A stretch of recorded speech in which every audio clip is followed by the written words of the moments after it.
It's another edition of Kaleidoscope on Channels Television. Welcome to the program. I'm Anne Nwawadu. On the program today, our discussion with the Managing Director and Chief Executive Officer of May and Baker Nigeria PLC, Patrick Aja, reveals the successes made in the organization and the industry, including efforts by the organization to add value to humanity.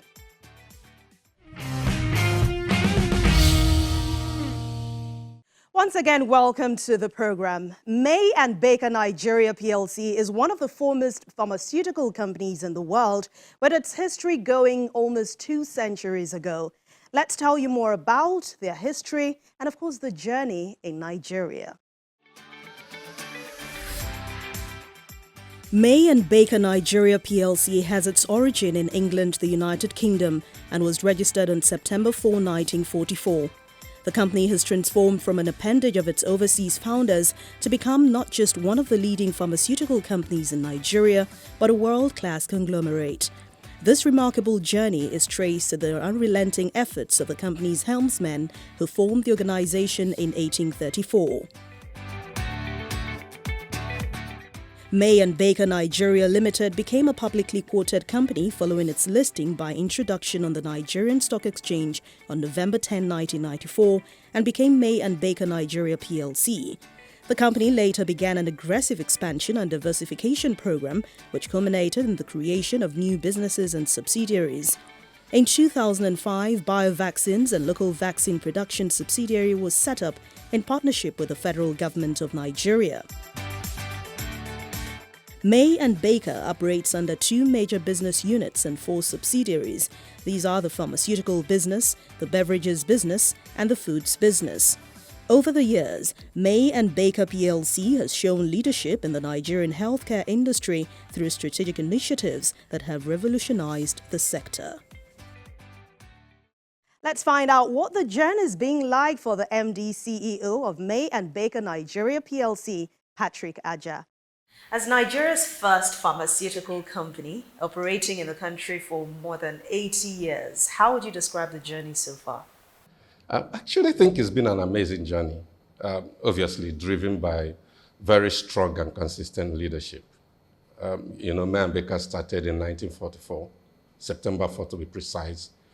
And since then, I think many other companies like us would have changed names and changed a whole lot of things. But this company has been consistent. We started as a subsidiary of the UK arm of the company. First started importing products from UK, selling in West Africa. But obviously with time, we had to focus more on Nigeria. And with a whole lot of things happening, it became an indigenous company. In 1976, we obviously built the first factory. And if you just look across the road, that was the first factory. And that obviously started the journey to leading in not just importing products and selling, but also developing capacity in Nigeria. And that factory, I still remember when I was in the university as a pharmacy student, we used to come to this factory, for industrial visit. And you can imagine then I look at the place and I wonder, oh, wow, can I ever get a chance to work in this place? See where we are. So in 2011, obviously this factory became too small and we decided to build an ultra-modern facility in Ogun State, the Pharma Center, which I believe is one of the biggest in sub-Saharan Africa. I think the crowning of that exercise was in 2014 when WHO certified it for CGMP. So it became one of the factories certified by WHO. And I think that was a high point in our journey because then you could validate that this factory is just like any other factory you can get in any other part of the world. I think that was significant. Of course, being the first, you have a lot of challenges, economic downturns and all of that. But I think we've done quite well, been consistent, providing support for Nigeria and all of that. So really, I must say, it's been an amazing journey, and we really hope it continues that way. So according to you, quality is the hallmark of your organization. How have you been able to maintain that over the years? Yeah, I said, number one, we were a subsidiary of the UK company. So it obviously meant that if you're going to produce products from the UK company, you have to align with their standard. So that was actually the beginning for us because they had to make sure that the things produced in that factory was consistent with the quality of the products you could bring from outside of the country. That was one. But for us, really, quality is everything. The kind of products we do are not the kinds of products you want to cut corners or play with. I mean, look, if you take paracetamol and it doesn't work, you're going to know it doesn't work. So for us, not just as the company, but as the people we serve, we know that it might be expensive to keep a good quality, but it's more expensive to get problem with your product outside, what it does to your image, the confidence of your patients. So for us, really, quality is everything. How would you describe the pharmaceutical industry in Nigeria, especially with the ease of doing business in the country? I would say that, especially now, it's a bit difficult. It's a bit difficult in the sense that there are a whole lot of things you have to grapple with. We particularly have had some of those challenges in terms of a lot of monitoring, a lot of monitoring. Sometimes you really don't quite know who you're answerable to. NAFDAC, ease of doing business is quite difficult. And of course, we'll have the regular challenges of power. For many companies like us, you really have to provide your own power. So when you really compare with other countries and other companies, it's very expensive. So the ease of doing business, of course, the devaluation. We go through this every day. It's difficult to plan with an exchange rate that works for a whole year. So most of the time, we go ahead, what is the official exchange rate? They said it was 360. We planned with 450. But I can tell you, we're not even getting 450 right now. So it's very, very challenging. And even at that, when you have the money to secure the Forex, is difficult. And that brings me, obviously, to another very challenging aspect of doing business in the country, especially for our kinds of products. Almost 90% of your input materials are imported. So not only are you looking for Forex, you're also grappling with the import procedures. And when you even import these products, to clear them here is challenging. There's tariffs. And I know that there was a time that pharmaceutical companies, because of the kinds of products we do, were exempted from some of these tariffs. But that has already gone. So you're worrying with tariffs. And apart from tariffs, before your products leave the port to the factory, that's another very difficult situation. So a whole lot of this really make it difficult for manufacturers like us. So you could say that government could actually make these things a bit easy. Ease of doing business is a challenge. And especially now that we're going into this after thing, you find out that you're going to be competing with other countries around. So chances are some other companies are going to come to Ghana or to some other countries and build something. And if they find it easier to manufacture than you do, you have all these things flooding into Nigeria. So it's really something that we're going to critically look into. So we talked about you having to import almost every item you use to make these products. Have you ever thought of local production, investing in research, and making sure local content is actually used for products that you make? That's actually a fantastic question. And as a company, that's the place that I think, and probably I might get a chance to talk a little bit more about it. Research is very low in Nigeria. And I tell you, it will need the companies, it will need the government. We had research institutes across the country. I mean, way back when I was in the university, some of my lecturers were involved in research. But all of this has gone down. Some universities, I remember when I was in University of Ibadan, we had an affiliation with London School of Pharmacy and a couple of other companies abroad. So you can find our lecturers, our professors are sent on external postings and all of that. And companies actually fund some of this. In fact, most of the products that many companies manufacture, some of them come from research institutes. But for the last 2 or 3 decades, not much has been done in that regard. So you find out that active ingredients, other input materials are imported. But as a company, that's one of the areas that we are very keen on investing in because we think it's not going to be sustainable. We cannot keep importing everything from outside of the country. And you could see what happened with the COVID. Some of the things you wanted to import for 6 months, they are not coming in. And already, hopefully, later we'll get to talk about the issue of vaccines because you find out that when push comes to shove, other countries are going to take care of themselves first before you. So I think that's one area that Nigerian companies, especially in partnership with government, need to look into research and development. We're very, very weak in those areas. And as a company, that's part of our vision. That's one area we hope to invest a lot more to make sure we develop local capacity and depend less on imported products. So apart from ensuring your delivery of quality products to the people, tell us these other areas that you focus on in terms of sustainability and, of course, helping the society grow as an organization. Yeah, obviously, things like CSR, capacity development, is very important to us. We as a company, in a couple of years ago, we invested on travel fellowships. These are opportunities of helping our professionals, medical professionals, pharmaceutical research professionals, get knowledge that allows them to be able to participate in R&D here in the country. So that's one area that we invest in terms of there are exchange programs that our professors need to do, either with universities abroad or other companies that have facilities that we do not have. So we invest in those kinds of things as a way of training capacity that we could use internally. Another very important part is technology transfer. If we're going to be self-sustaining, we need to have people who are going to manage these things when eventually. So if I want to produce a product, even way back when we were affiliated to the parent company, that technology needs to be transferred to us.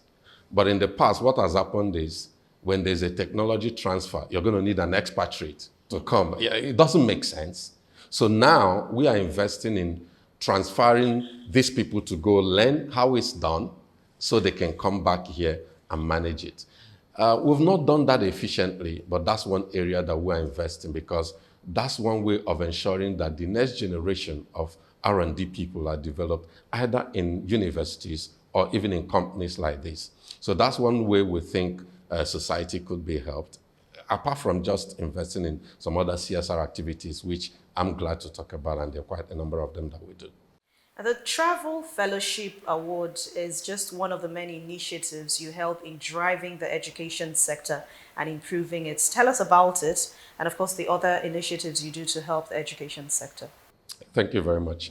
The Travel Fellowship was actually, I mentioned a little bit before that back when we were in school, there were these exchange fellowships between universities, but we know what the economy is like. Many of those schools cannot afford them. So companies have to come in to help. So our travel fellowship was an opportunity to train our professors from some of the leading universities and research fellows in getting them trainings abroad. Sometimes it could be within the country, but if we find areas where some of these training gaps exist, we sponsor professors, we sponsor R&D professionals to go abroad to places where they can get more training. And the company initiated this as bridging the gap with some of these universities that cannot afford to do that. For instance, there's something that we're doing right now that I think is very, very important. Most of our research institutes are not properly funded. So what it means is you have resource, people with experience. Some of these people you sent abroad, they do not have facilities to research and develop some of the products. So we're currently partnering with some of the research institutes. The Nigerian Institute for Pharmaceutical Research and Development is one of those institutions. And I can tell you, one of the products that they developed are products that only Nigerians could develop because sickle cell is a problem here. Abroad, they don't have much of sickle cell, so they don't work in those areas. One of the products that you probably will see in this is what we call Niclovix. Niclovix is helping to manage sickle cell crisis, which was a major problem. That product was developed by the Nigerian Institute for Pharmaceutical Research, and we partnered with them to develop it. and we are marketing, we've commercialized the products. They get royalties, we commercialize it. And because of other projects like that, FIRO, we're doing work with FIRO, and some other professors who are developing stuff. Very soon you're going to be hearing about it, and that's why I say you better come back, because before the end of the month, NAFDAC is going to give us final approval.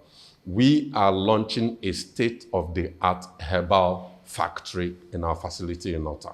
It's going to be the first of its kind, and it's dedicated mostly to encourage these professors who are Nigerians working hard to develop these medicines. So Nyclovis is going to be manufactured there, and a couple of other things. When Kaleidoscope returns in a moment, we'll continue the conversation. Please stay with us. Welcome back. You're still watching Kaleidoscope on Channels Television. As we round up the conversation, let's find out what the future holds for the pharma company. In 2005, you started the Professional Service Award in Pharmacy. What's the impact of this award? How has it been going so far? And what impact does it have on the beneficiaries and the industry as a whole? Thank you so much. Of course, you know, pharmacy is our constituency. Some of the things I talked about in terms of developing capacity in our schools and all of that, we also wanted to extend the same thing to other arms of the profession. So you have different areas of pharmacy. It could be manufacturing, it could be community practice, it could be customer service and all of that. So the Pharmacy Award really ties to one of our core values, which is innovation. So we really want people who are very innovative in doing what they do, either in the way they serve the community, in community practice, or it could also be research, like I just mentioned about research institute, people coming up with something. So it's a way of throwing the challenge to professionals in their different fields of endeavor. So what you get is a healthy competition. Every year, they look forward to it. Every year in November, we have the PSN conference. That's like the biggest pharmacy event in the country. So what we've done is we've partnered with PSN to launch this award, and it's announced every year, and different pharmacy professionals in their different fields of endeavors are working hard. What do we have to compete with and all of that? And they submit whatever they think is innovative that could fit into this award. PSN has a panel, an independent panel. We are not involved. So that panel is going to look at all the submissions. Which one is really very innovative? Which one really addresses the current needs of the country and all of that? And the panel will come, sit together, review all the submissions, and they select the best.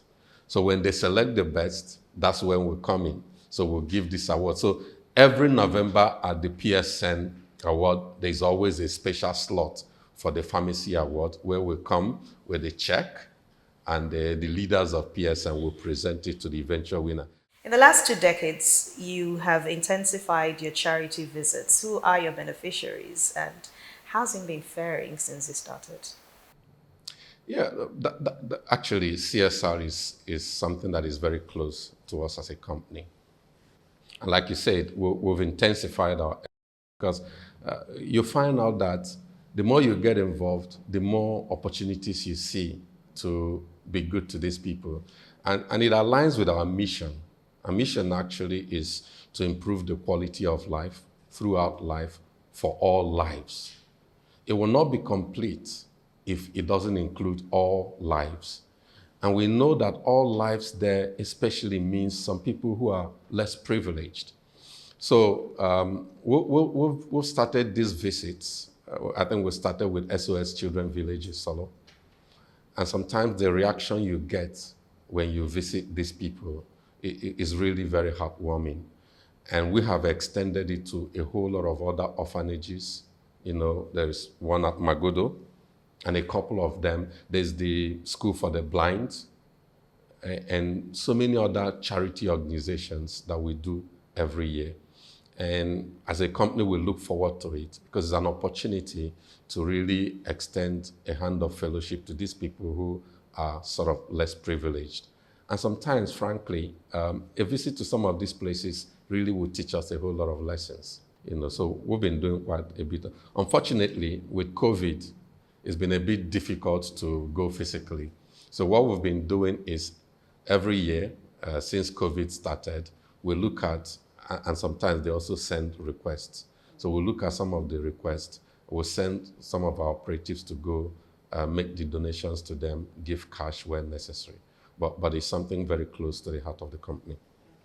May and Baker has also made positive impacts in various sectors. I mean, you have health, you have power, you have environment, security, you support communities with special programs or initiatives that you carry out. Tell us what your experience has been like. It's actually been very good. You did talk about health, and of course, we are connected to health. So what it means is as we go around, we look at places where there are gaps. And we actually found, especially we started in Anambra State, we found that some of the public hospitals are not properly equipped, especially with children. So you know when you come to children wards, there are things that should make these children not be scared of getting treatment and all of that. So we decided to renovate some of those wards. So what it means is provide good beds, things to play with. So you see cartoon characters all over the place. So when the children are coming into the hospital, they do not have the fear of injection and all of that. They're already seeing their character heroes and all of that. So it makes them more at home. So we renovated a couple of hospitals like that. In Lagos also, we identified that some schools, which is another place, for instance, some schools do not have first aid, they do not have sick bays, and we think these are things that we need to do. So we renovated, we actually built 3 sick bays for some schools in Lagos. In 3 schools, we built the sick bay. Part of that is put the beds there. So some of them don't even have like potable drinking water, and we make lily water. So we put the dispenser there, put lily water, and we supply them the bottles to fill it and all of, so that if there's an issue in school, they could go to the sick bay and they take care of. So we did that in 3 schools, and it was wonderful. So what we do every year, we go back there and see, are there things they lack? Are there things that are not available? So we'll help them with those things. So those are some of the things that we've done in health, in spite of many other things like partnering with health screening and all of that. And in any sector where we find opportunities, we're always glad to do it. On environment as well, the Lagos State has the themes agenda. Part of the themes agenda involve health, it involves transport, it involves environment and education. So we just felt that as a company, we can partner in some of these areas. So we have chosen education, health, and the environment as areas where we could support the Lagos State government. So what we do is, on environment, from the major road before you turned in Obakran, if you came very early, you probably will see the Loma people sweeping the road and all of that. So we've adopted that road as our part of the contribution to keeping the environment clean. So we'll pay the salaries of the cleaners and we'll kit them, and it's very nice when you see our logo and the kit that they wear. So we'll make sure that we do that as a way of supporting to ensure we have a clean environment. This area, there are many factories around here. The police post that is in charge of this area is called the Man Center. In 2018, they really had challenges with, in the night, they need to do patrol of the area. They didn't have vehicles. You can imagine sometimes you see the vehicles that these guys are using break down and all of that. And me and Baker, we've had a good relationship with the police post that at the Man Center. And we're constantly looking for ways of partnering with them. So when we saw that they had that challenge, we had to donate a Hilux truck to help them in patrol, and it was quite appreciated by them. But in doing that, we also found that there are some other things they need. They didn't have first aid boxes and all of that. So we decided to put first aid box in the Man Center as well. Every year, we'll get a list of what is required to fill those first aid boxes, and we'll fill them every year. 77 years gone. Let's talk about the next 77 years. What are you hoping to see going forward? in your business and your service to humanity? Well, 77 years is a long time away. And of course, I don't know how many of us are going to be here in 77 years. But actually, I think our predecessors in the last 77 years have done a great job. So it behoves on us to make sure that the next 70 years will be better than the one that we've seen. And one of our new vision, the new vision we've crafted as an organization, is to be a leading healthcare brand in sub-Saharan Africa. I see already our responsibility to kickstart that vision. So in essence, in the next couple of years, I believe that the major challenge we have is not just making impact in Nigeria, but extending our reach to sub-Saharan Africa. Like I said, we have a facility that is one of the best in sub-Saharan Africa, WHO pre-qualified. So other Africa need to get a share of this, and our capacity is quite big. Currently, we have the ability to produce more than 6 billion tablets a year, more than 37 million bottles of syrups in a year. So some of these other countries need to get a share of it. So I believe that our challenge, kickstarting the next 77 years, will be make sure that we'll reach and become a leading healthcare brand in sub-Saharan Africa. And I believe that in the next 2 years, we're almost going to do groundbreaking this year. Hopefully before the end of the year or early next year, we're going to do the groundbreaking of BioVaccines facility in Nigeria. It's going to serve the whole of Africa. Chances are, if the pandemic continues, or who knows what is coming next, by the time it happens again, we'll be ready. And not just that, routine immunization, we should be able to make it in the country. And we're working hard to make sure that BioVaccine comes on stream to make sure that our children don't keep dying through routine immunization that we could sort out as a country. And that's the program for today. Thank you so much for watching. Don't forget, you can keep up with past editions of the program. Go to youtube.com/channelsweb, click on playlist, then scroll to Kaleidoscope and watch past editions and the one you missed. Thank you so much for watching. I'll definitely see you again soon. Stay safe. I'm Anne Nwawadu.